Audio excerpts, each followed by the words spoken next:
tax preparation attorney in North Carolina, but using tax preparation, taxes. Don't write it about tax accountants. In the actual service that they're interested in, their language, because that's what they're using when they type it into Google. So when you do that, what you're using, is it making a suggestion based on your entire site? Or Yes. the page? Your site. If you put in your home page, it'll do it based on one page. You can also do filters. You can also add a keyword here, and so it'll look at your website and then only find things related to it. It's a wonderful, wonderful initial tool to help doing baseline keyword research, because you only have to know what your website already knows. If you want to get more, and again, there's a link to this in here, the Adwords keyword research tool, you just put it, I didn't cut that out. Any keywords you want, any keywords you can think of, and it will come back to you with, not just based on your website, but based on everything online of all the different keywords that people search for.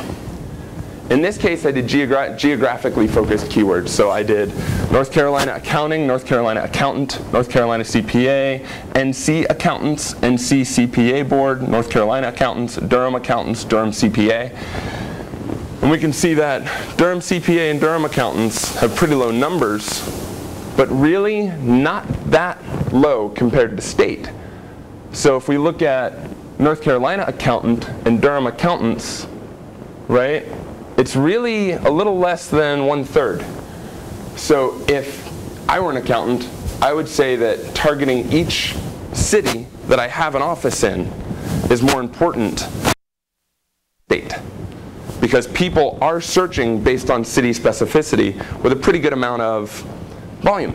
And again, that's in understanding not just for SEO, excuse me, not just for SEO, but also for how you write the content on your website and how to speak their language.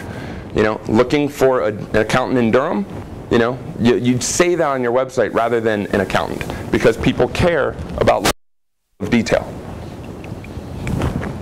I'll go back to one more amazing tool, and then we'll move on from this topic.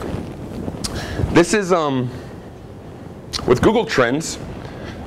It's big picture stuff, really big picture stuff. If you tried to do a search for North Carolina anything, you won't get anything. Google Insights for search is kind of in between the two tools I just showed you and Google Trends, where you can actually get very detailed local trends in graph form to understanding user language. And here I put accountant in NC, CPA in NC, North Carolina accountant, and North Carolina CPA, to try to get a feeling for what's the trend? What language do people use? How do I need to refer to my services? And here you'll see that back here, it's kind of tough to see with this screen. I believe this is North Carolina accountant right here, this big one. And you'll notice that this used to be the only thing anyone searched back in 2004, 2005. And now demand for that one keyword is going down, but local search, Durham-based keywords, or sorry, more varied keywords, CPA and NC, North Carolina, the Durham keywords didn't show up in this. They're being more varied in how they search and with the keywords they use. They're getting more sophisticated in how detailed they get or how they think, right? So if you add all these together, demand is about the same, generally, but they're changing. Things are happening. So if you put other keywords here, let's say, you know, any given topic, I bet we could put social media in here and get a whole nother spike in the past 3 years, you know, and just through the roof right now. Twitter, Facebook, throw that in there, compare what's being used, what's the interest. All right, so that's a lot of detail on a very big topic, or sorry, a very big topic with some links to some tools that you can play with. We're going to move on from user-focused and start talking about websites next, but do you have questions, reactions, thinking about this idea of user centricity? More specifically on SEO, one of the struggles I had when we tried to optimize our website is I was really resistant toward wanting to change some of the language. So for instance, I think it was Durham NC cleaning service was one of the ones that we wanted to incorporate.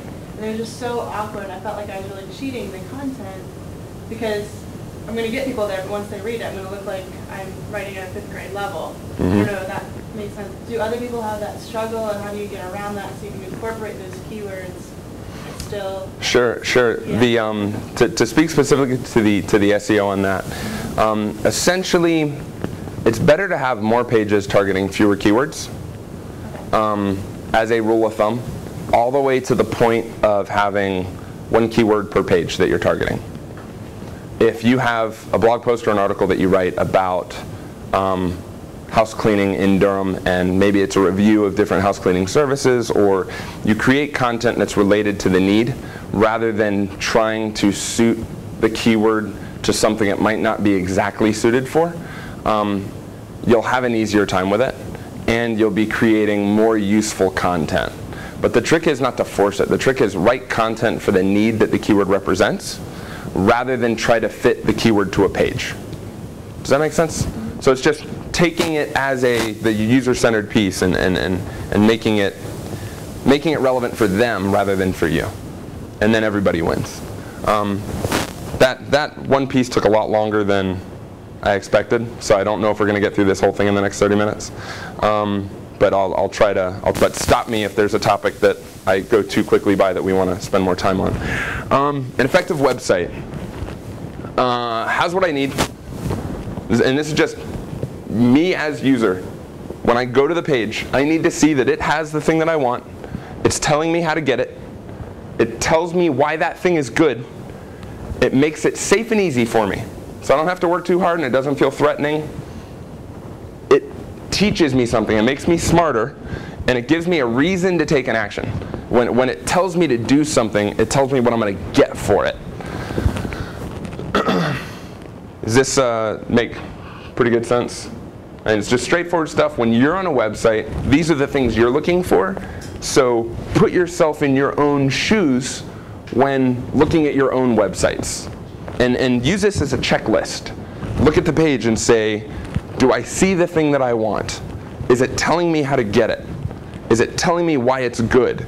Is it making it safe and easy for me? And if those things aren't there, think about why they're not there and figure out, hey, wait, maybe they need to be there. How do I answer these questions, and how do I integrate that into my site?